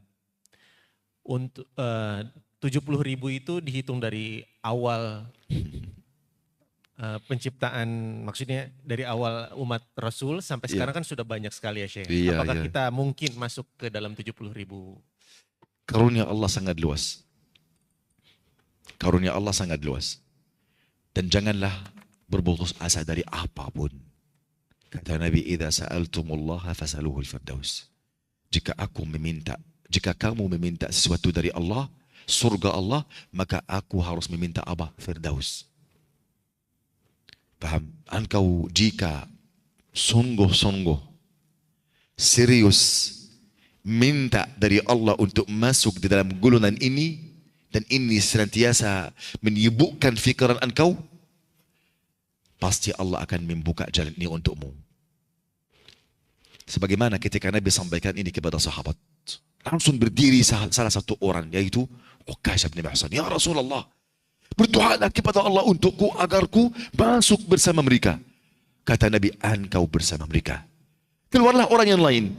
"Ya Allah, saya masuk seperti..." Tidak. Kenapa tidak? Karena Uqasyah senantiasa sebelumnya sibuk. Jika terbuka pintu ini, langsung dia minta, langsung Allah menabulkan. Tapi yang lain, ini apa? Meneladani siapa? Yang minta. Tidak sibuk seperti Uqasyah. Tidak sibuk seperti Uqasyah Ibn Mihsan. Oleh karena itu, jika engkau serius, sibuk, engkau harus serius mempelajari tauhid. Karena sifat mereka, ujungnya tauhid yang murni. Tawakal kepada Allah Azza wa Jal, kemudian tidak ada kesialan, dosa atau maksiat, kemudian dia tidak meminta apapun dari manusia. Walaupun ruqyah syar'iyyah. Ruqyah ini halal, boleh, tapi dia tidak minta. Kena kesempurnaan tawakul dia kepada Allah Azza wa Jalla. Dia tidak minta. Faham? Oleh kerana itu, janganlah engkau berputus asa. Kemudian, Nabi bersabda, sama setiap 1,000 orang, ada 70,000 orang lagi. Artinya berapa jumlah mereka? 490,000. Ini yang dikatakan oleh Rasulullah. Juta. Anda tidak bisa hitung ini. Lalu kita berharap. Dan karunia Allah sangat luas. Karunia Allah sangat luas. Semoga Allah Azza wa Jalla menjadikan kita semua orang-orang yang masuk surga tanpa hisab dan adab. Amin. Amin ya Rabbal Alamin. Masya Allah, barakallahu fiik. Pertanyaan berikutnya, Syekh. Jika kita pernah berbuat zolim kepada orang lain di masa lalu, yaitu mengambil hak orang lain. Tapi di saat ini kita sudah bertobat dan ingin mengembalikan hak tersebut kepada orang lain, tapi kita tidak bisa bertemu dengan orang tersebut, Syekh. Sudah kembalikan hak. Iya, ingin mengembalikan hak. Apa yang harus kita perbuat? Apakah kita bisa bersedekah untuk mengembalikan apa yang kita zolimi kepada orang lain, atau kita harus bagaimana, Syekh? Barakallahu. Secara umum, jika ada kezaliman terhadap orang lain, jika orang ini sudah hilang atau mati, saya lakukan apa dengan kezaliman ini? Kezaliman ini mungkin ghibah, mungkin namimah, ada domba, mungkin mencela, mungkin dengan harta, dengan hak. Ketika dengan harta atau hak, saya berikan ini kepada apa? Kepada ahli waris. Jika saya tidak tahu ahli waris ini di mana, maka saya bersadaqah atas nama beliau. Ya Allah, ini hak si fulan. Sadaqah untuk si fulan. Habis. Paham? Jika saya ghibah atau namimah, mencaci maki atau ini, saya harus sebutnya dengan kebaikan. Minta maaf dari beliau. Beliau sudah hilang, mati. Maka aku doa, ya Allah, ampunilah dosa si fulan.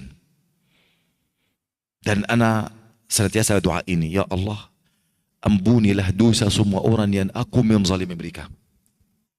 Ampunilah dosa orang yang aku menzalimi mereka. Mungkin engkau menzalimi orang tanpa sengaja atau tidak sadar, tapi ini kezaliman. Lalu engkau harus cerdas. Terkadang engkau apa? Mengeluarkan surat, ya Allah, ini sedekah atas orang yang aku menzalimi mereka. Ya Allah, ampunilah dosa orang yang aku menzalimi mereka. Sudah. Tapi kalau ada hak seperti harta, tanah, ini harus saya apa? Sampaikan kepada beliau. Tidak bisa kepada ahli waris beliau. Tidak bisa kepada siapa? Sedekah untuk atau atas nama beliau. Saya tidak mampu, tidak ada uang yang seperti ini, sudah hilang uangnya dan semua. Aku senantiasa berdoa untuk beliau. Ini seperti apa? Tali yang diikat, faham? Sekitar leher kita. Supaya engkau mendapat bebasan dari masalah ini, engkau harus senantiasa doa untuk beliau. Oleh kerana itu, orang yang paling bahagia di dunia, yang keluar dari dunia, yang tidak menzalimi sedikit pun, baik mukmin maupun kafir, baik manusia maupun hewan. Seorang wanita masuk neraka karena kucing. Seorang wanita yang belatsur zina masuk surga karena anjing. Seorang laki-laki masuk surga karena duri. Menghindari duri ini dari jalan para muslimin. Kau tidak tahu. Janganlah engkau menzalimi seorang pun. Jika engkau terzalimi, engkau berbahagia. Alhamdulillah. Karena engkau tidak menzalimi. Janganlah engkau membalas kezaliman mereka dengan kezaliman yang lain. Walaupun boleh, tetapi janganlah karena ada orang melampaui batas. Dia ingin balas keburukan dengan keburukan, tapi kadang dia apa? Melampaui batas. Jangan. Allahu a'lam. Barakallahu fiik, Syekh. Pertanyaan berikutnya, Apakah masih mungkin masuk surga tanpa hisab dan tanpa azab apabila pernah melanggar syarat-syaratnya seperti minta diruqyah, bertatoyur dan lainnya? Saat kita melakukannya itu tidak mengetahui ilmu tersebut. Pasti bisa karena at-taubatu tahdimu ma kana qablaha. Taubat itu menghapus apapun yang sebelumnya. Oleh kerana itu anda bilang sama anda, janganlah berputus asa. Kau tidak tahu. Boleh jadi karena engkau sangat berharap kepada Allah, Allah Azza wa Jal memberikan ini untuk engkau. Kata Allah Azza wa Jal, inni inda zanna abdi bi. Aku sesuai dengan prasangka hambaku kepadaku. Oleh kerana itu, engkau harus apa? Harus sentiasa berbaik sangka. Tapi ini harus apa? Serius. Serius saya ingin masuk dalam golongan orang ini. Artinya, saya harus mempelajari tauhid, iman, aqidah. Terus menerus ini salah satu penting yang kukuh. Barang siapa yang masuk ke dalamnya pasti dia dapat selamat. Faham?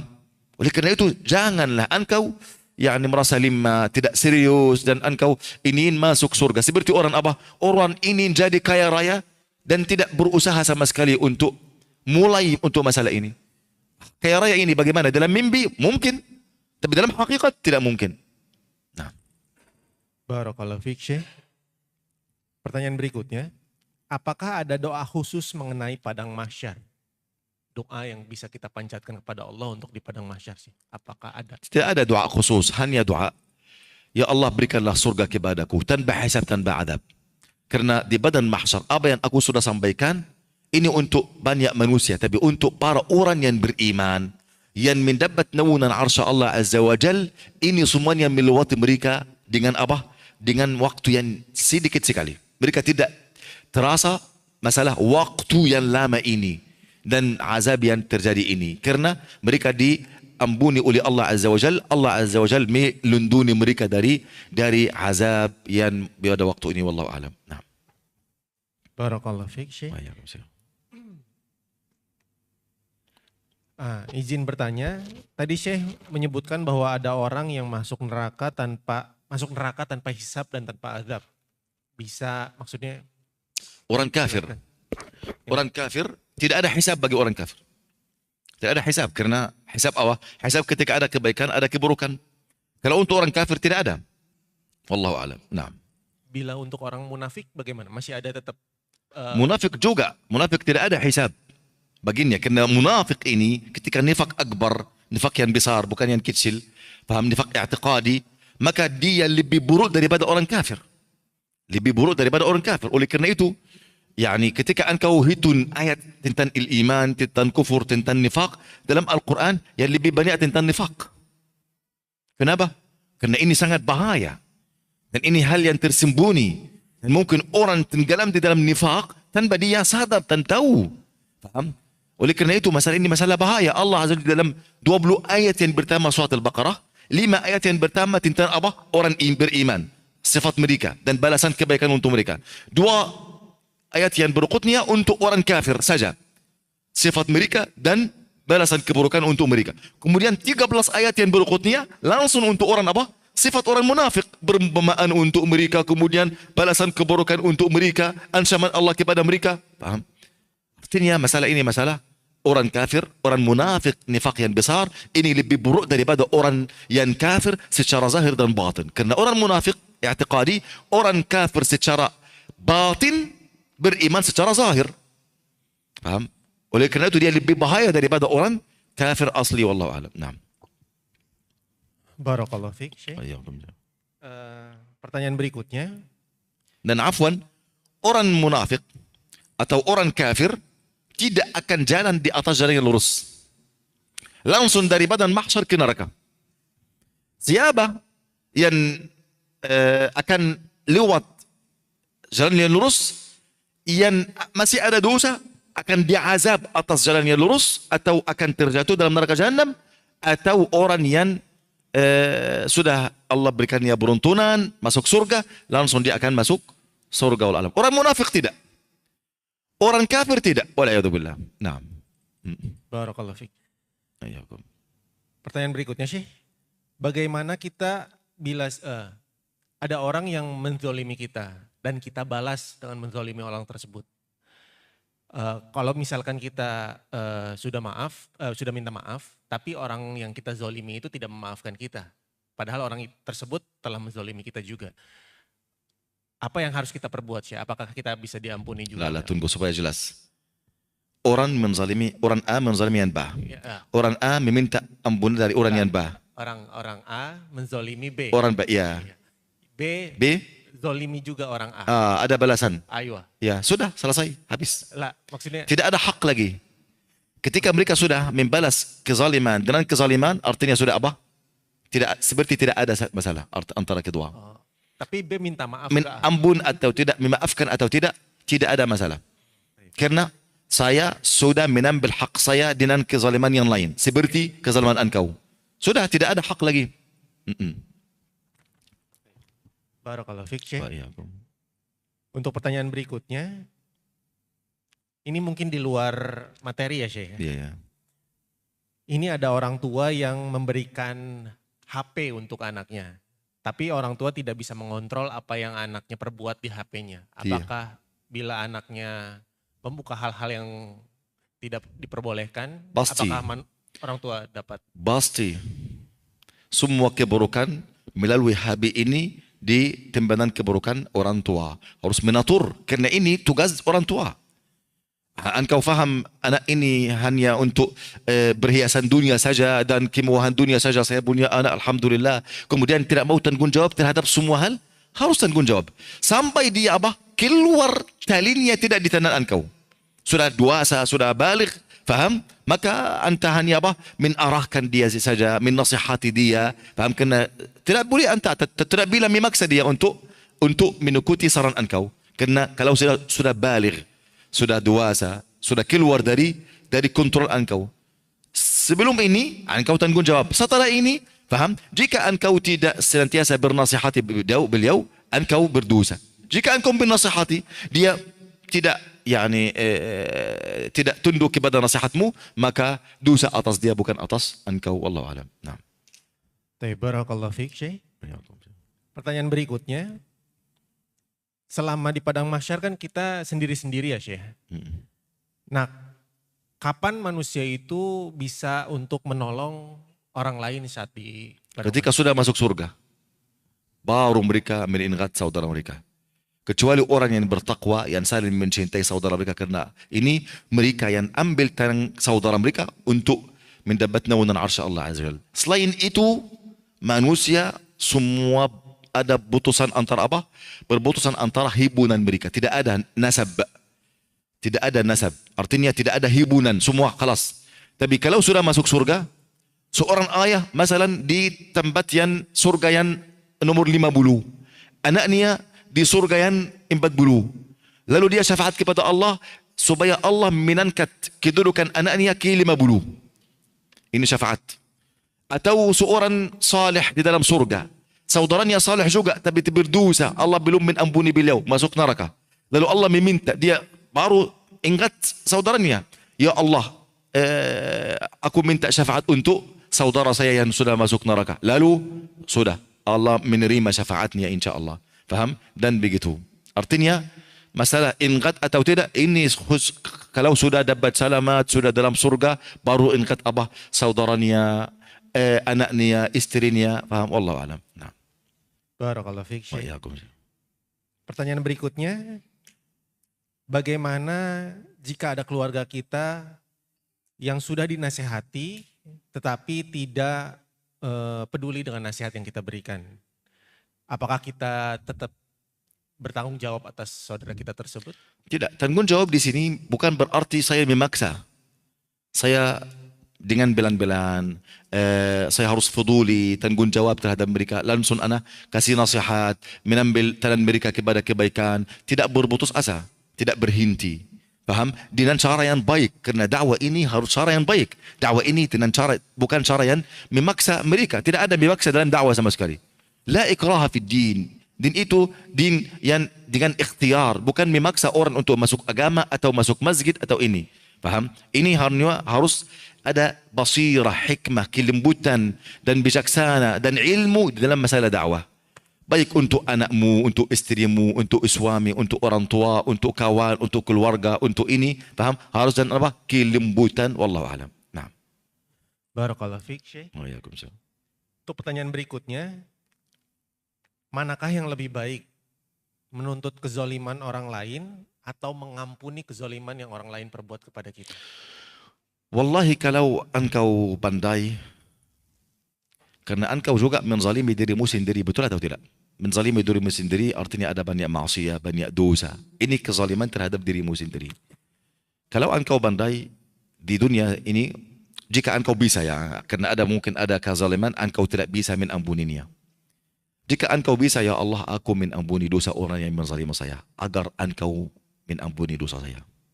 Sudah. Faham? Pasti Allah Azza wa Jalla Maha Darmawan. Pasti Allah berikan balasan yang engkau tidak sangka-sangkanya. Faham ikhwani? Dan kata Nabi SAW, barang siapa yang menampuni dosa atau kesalahan saudaranya, maka Allah akan menangkat derajatnya dalam surga. Faham? Wallahu alam. Masya Allah. Nah. Alhamdulillah untuk pertanyaan sudah selesai dibacakan. Masya Allah ya, mungkin kajian kita untuk hari ini telah selesai. Untuk nasihat terakhir Syekh, mungkin ada yang bisa Syekh sampaikan kepada kita agar kita lebih bisa untuk waspada untuk nanti hari di padang mahsyar, dan doa mungkin untuk kita yang bisa kita panjatkan kepada Allah agar bisa kita rutinkan sehari-hari. Apa itu ibadah? Doa atau Doa. Tidak ada doa khusus masalah ini, ikhwan. Doa engkau meminta ampunan kepada Allah Azza wa Jalla. Engkau menjalankan syariat Allah Tabaraka wa Ta'ala. Mohon maaf, Islam ini secara lengkap. Bukan kita memilih satu amalan yang kita mau melakukannya kemudian membiarkan amalan yang lain. Harus semuanya. Faham? Artinya kita harus menjalankan apa yang kita sudah mempelajari. Apapun kita mempelajari, kita harus apa? Mempraktik, berusaha untuk menggunakan ilmu ini supaya ilmu ini akan ilmu yang bermanfaat. Ini yang kita harus apa? Yang kita harus berusaha dengannya. Faham? Menjalankan masalah tauhid dan hal yang bisa, yang paling menyelamatkan engkau di hadapan Allah, engkau mati atas tauhid dan iman yang murni. Faham? Dan ini bukan mustahil datang kecuali dengan ilmu. Dengan ilmu kita mentadabburi Al-Quran, mentadabburi hadis Rasulullah sallallahu alaihi wasallam. Kita senantiasa berada dalam majlis ilmu. Saya tidak tahu selama umur saya ini Allah menampuni dosa seperti ini. Faham? Seperti orang yang duduk di majlis ilmu. Allah bangga-bangga di hadapan para malaikat. Khalas, seperti Allah membanggakan apa? Masalah orang yang duduk di majlis ilmu. Hadisnya berkata apa? Inna lillahi malaikatun sayyarun. Allah Azza memiliki atau menciptakan para malaikat yang tugas mereka berjalan. Mereka namanya malaikat menuntut ilmu. Berjalan di langit. Di ruangan antara bumi dan langit. Tugas mereka mencari mana majlis ilmu. Karena majlis ilmu ini terlihat oleh mereka sebagaimana matahari terlihat untuk kita. Bercahaya, sinarnya luar biasa. Jika mereka melihat cahaya dari masjid, misalnya Baitur Rahman, lalu mereka datang semua, ayolah panggil semua saudara mereka dari ruangan langit. Si fulan, ayolah ke sini.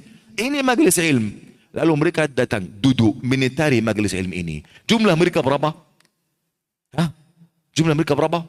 Ya, banyak sekali. Sehingga jumlah mereka sampai ke bawah arsy Allah Azza wa Jalla. Mereka berputar halaqah. Karena itu para ulama berkata, dianjurkan orang di majlis ilmu duduk sebagai halaqah. Bukan acak-acak seperti ini. Faham? Mereka menitari halaqah ini sampai di bawah arsy Allah Azza wa Jalla. Yang ke-7. Lalu Allah Azza wa Jalla cerita kepada mereka, bagaimana kalian melihat hambamu ya Allah bertasbih, bertahmid, faham? Bertakbir kepadamu, menuntut ilmu untuk mendekatkan diri kepadamu ya Allah. Apa yang mereka ingin? Mereka ingin surga ya Allah. Mereka takut dari apa? Mereka takut dari neraka ya Allah. Kata Allah, aku menyaksikan kalian bahwa aku sudah mengampuni dosa semua dan mengganti dosa semua dengan kebaikan. Anda tidak lihat, Anda tidak tahu ada nas atau ada bahala mencapai pahala ini sama sekali. Paham? Ini dosa yang kecil, bukan dosa yang besar. Dosa besar harus taubat khususnya. Tapi ini dosa yang kecil. Kata para malaikat, ya Rabb, ada si fulan, ya hanya datang untuk berikan air, tapi tidak duduk. Dia hanya, paham? Keluar atau mempunyai hajat, bukan duduk berniat untuk majlis ilmu. Kata Allah, humul qaumi la yashqa fihum jalis. Mereka lah satu kaum yang tidak celaka orang pun yang dekat sama mereka atau duduk sama mereka. Bayangkan anjing yang kita merintahkannya. Anjing karena berjalan bersama orang bertauhid kepada Allah, Allah sebut namanya sampai hari kiamat dalam Al-Quran. Di dalam surah Ashabul Kahf. Kisah Ashabul Kahf.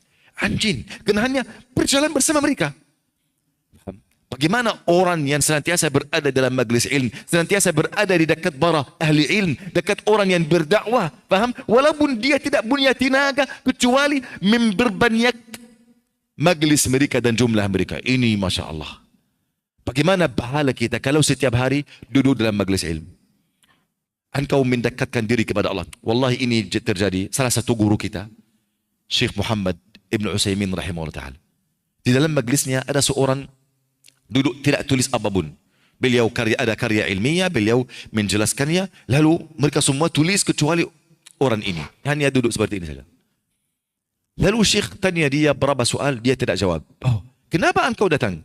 Biarkan rumah, meninggalkan usaha anda, kemudian datang duduk. Dia berkata, aku ingin dapat barakah majlis ilmu. Lalu Syekh menangis. Syekh berkata, aku ingin menazarkan beliau, lalu beliau yang menazarkan saya. Paham ikhwani? Walaupun tidak ada faedah kecuali engkau mendapat ampunan Allah Azza wa Jalla. Engkau akan menjadi ahli Allah, keluarga Allah Azza wa Jalla. Paham ikhwani? Wallahu a'lam. Naam. Masya Allah, jazakallah khair Syekh atas materi yang telah disampaikan. Alhamdulillah, mungkin ini kajian yang bisa Syekh sampaikan. Semoga bermanfaat bagi semua. Kami dari Majelis Taklim Mafaza dan saya sendiri Aditya Firmansyah mengucapkan jazakumullah khair, barakallahu fiik atas semua ilmu yang telah disampaikan dan atas jamaah yang telah hadir ke sini. Mudah-mudahan apa yang telah Syekh sampaikan bisa bermanfaat bagi kita semua dan bisa kita terapkan dalam kehidupan kita sehari-hari. Taib, insyaallah kita untuk kajian berikutnya pada zuhur ini akan ada Ustadz Lutfi Abdul Jabbar yang akan mengisi kajian di masjid ini. Jadi insya Allah bagi jamaah yang tidak memiliki kegiatan lain mungkin bisa untuk tetap tinggal di Masjid Baitur Rahman dan mendengarkan kembali kajian yang insya Allah akan disampaikan oleh Ustadz Lutfi Abdul Jabbar hafizahullah ta'ala. Taib. Mungkin sekian yang bisa kita sampaikan dan kita mohon maaf atas kekurangan yang kita perbuat. Subhanakallahumma wa bihamdik asyhadu alla ilaha illa anta astaghfiruka wa atubu ilaik. Assalamualaikum warahmatullahi wabarakatuh. Saya mau tutup ya. Saya mohon maaf ketika ada kesalahan dari saya atau kekurangan atau ada ucapan yang tidak jelas dari saya. Paham? Saya hari ini belum makan lontong atau durian supaya membuat makhraj bahasa Indonesia saya akan lancar. Paham? Oleh karena itu saya minta maaf dari kalian. Jazakumullah khairan jami'an wa barakallahu fikum. Wassalamualaikum warahmatullahi wabarakatuh. Afwan, ini ada hadiah Syekh, mungkin Syekh ada mau kasih ke jamaah. Masya Allah. Saya tanya ya. Tanya sebuah soal ya. Bisa? Boleh? Boleh bertanya? Masya Allah. Siapa sebelum datang majlis ilmu ini bersedekah dengan niat Allah berikannya barakah ilmu dari Syekh? Atau dari majlis ilmu? Masya Allah, Masya Allah. Masya Allah. Tafadhal Syekh. Allah yibarik fiik. Allah yibarik fiik. Taib. Soal yang susah, oke? Susah atau mudah? Mudah. Siapa di sini yang paling tua umurnya? Dari akhwat, bukan dari laki-laki. Ada 2 hadiah saja, betul? Dua, satu untuk laki-laki, satu untuk akhwat. Ini saja, oh ya oke. Untuk akhwat, siapa yang paling tua, insya Allah umurnya sudah hadir majlis ilmu, ini untuk beliau. Jazakumullah khair, Masya Allah. Syekh. Allah Insya Allah ibarik. kita kalau misalkan Syekh ada waktu kembali bisa Mudah-mudahan kita insya Allah. Amin. bertemu lagi di Amin. kajian berikutnya. Amin. Ya Allah. Assalamualaikum warahmatullahi wabarakatuh. Assalamualaikum warahmatullahi wabarakatuh.